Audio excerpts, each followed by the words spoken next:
Archtrave Gaming, I'm the Archmaster, Matthias. So in this video, we're pivoting, we're doing something different from what we've done in the last, 2 weeks of videos. We're not just talking about world building. Now I'm going to give you little hints and what's it called? We'll say improvements of my system over 5e. So in case you didn't know, my system is essentially 5e but better, 5e if it made sense, because I started playing 5e, it's like, wow, I really like this, it's a lot of fun, but man, I could tweak this here, and I could tweak that there, and I kept tweaking so many things that it's not 5e anymore. It's not, D&D 5e, it's my game, but it's still, you have your d20 and your six attributes, and all the same modifiers, and all the same, you roll the d20 and you result, it's all the same basic resolution mechanics. You still have race and class and subrace and subclass. You still have all the basic stuff, so it's not hard to grasp or anything. It's just so much better, in my humble opinion.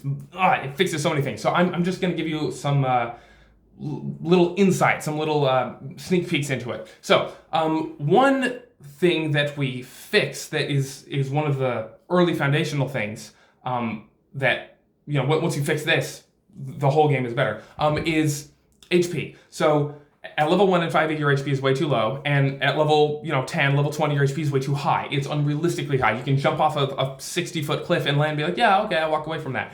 Kind of ridiculous. It's just, it breaks immersion. One big thing I'm actually doing here with my game over 5e is I'm fixing the immersion. I'm adding the immersion back in, right? We have plenty of, power and freedom and status and whatnot, but we don't have much immersion. We don't have it. It's not believable, right? A lot of what my system does is make it believable. So one thing is your HP at level 1 isn't like 10 HP, because that's just so low. Like most normal humans, if you're just a regular adult, you have about 13 HP, right? And then if you are like a member of a class, you might have something like 20 HP if you're like a fighter with a higher con, right?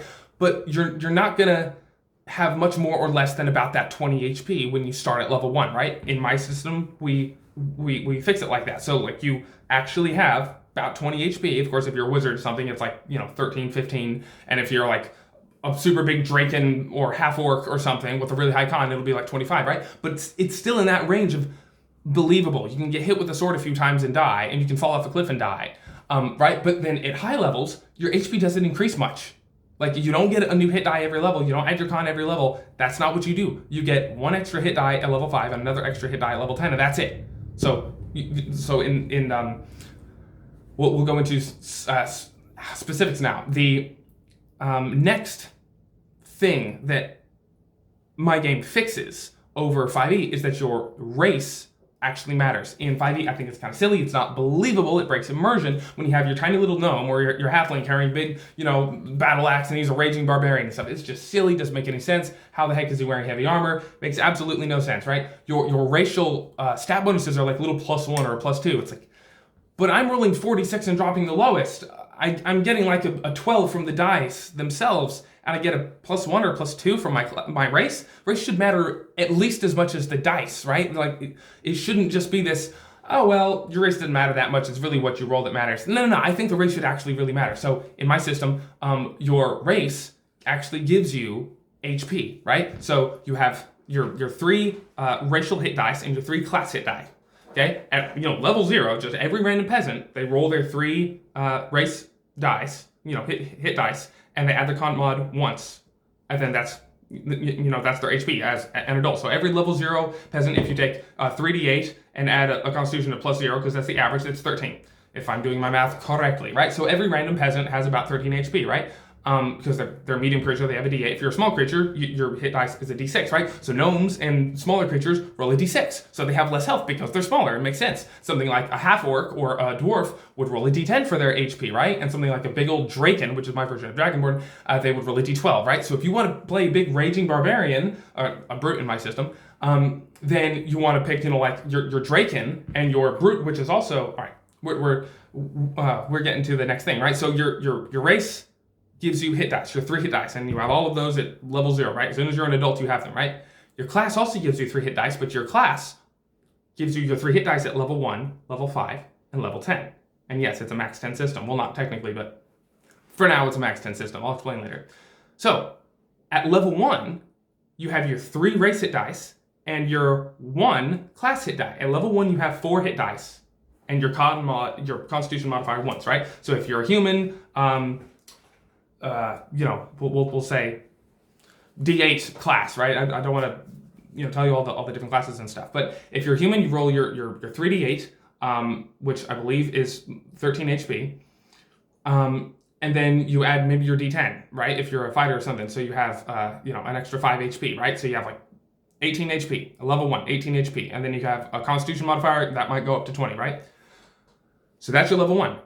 Level 2, you don't increase your HP, right? Because just walking around fighting monsters does not give you more blood, does not make your bones thicker, does not make your skin thicker. That's not how it works. 5e makes 0 sense when you just get HP every level. And no, don't try to tell me that, oh, it's your luck and your resolve and your blah, blah, blah, that they tell you in the 5e players, the 5e PHP. It's absolutely not true. It doesn't make sense. Here's why. When you get hit by a fireball, and you're in it, narratively, yeah, you're surrounded by fire and you burned up. Don't tell me it was your luck and resolve to avoid the damage. You didn't avoid the damage, you took the damage. That's why it's called fire damage. If you had different, if HP was just a measure of your ability to avoid a significant hit, then there wouldn't be different types of damage. There would just be avoidance damage, right? It's like, if you're just avoiding damage, then your HP is just avoiding. That's all.